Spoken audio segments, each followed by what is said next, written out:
So you've taken the running record and you need to analyze it. So, you know how to do this. Yeah.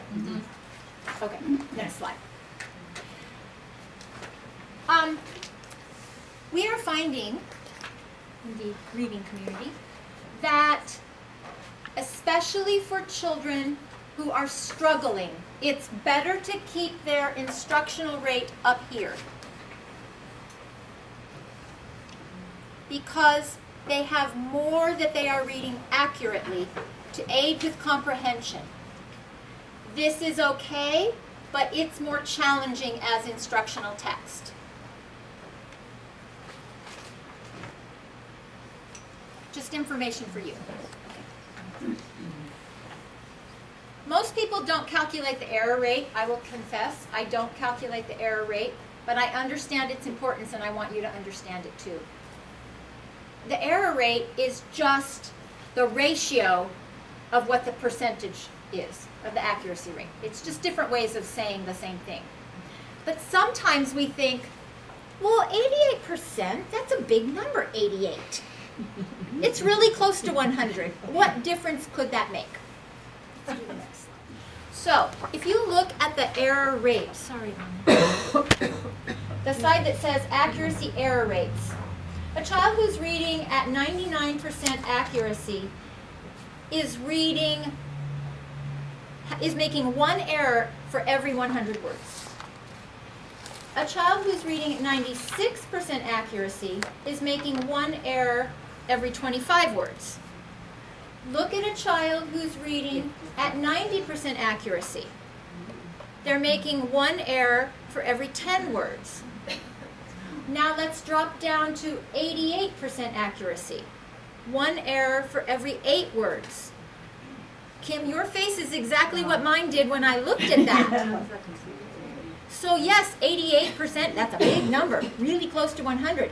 But if we look at our struggling readers and how much they need to practice reading well, then we need to keep that instructional rate higher. And it's also why they need so much practice at their independent level the rest of the school day. Lots and lots of opportunities to read like a reader. Yes? I'm so glad you made this distinction because I think sometimes when you think of 90%, you look at that number and you think, oh, that used to be an A, or whatever you think. And it has nothing to do with reading. And I remember like arguing or not arguing, but making statements, strong statements about That's argument. about 90%. No, it has to be 95, and to be a fluent at grade level reader means something different than what you used to think of 90% in college. Right. So if you are looking at where we said was a more appropriate guided reading level, at 93 to 95, look at how many words they are reading correctly versus errors. That's where you want to keep, as much as possible. You're really trying to keep their instructional level there. Because our kids who are doing so well with reading, most of what they read is up in the independent level. They are having so much practice with easy text.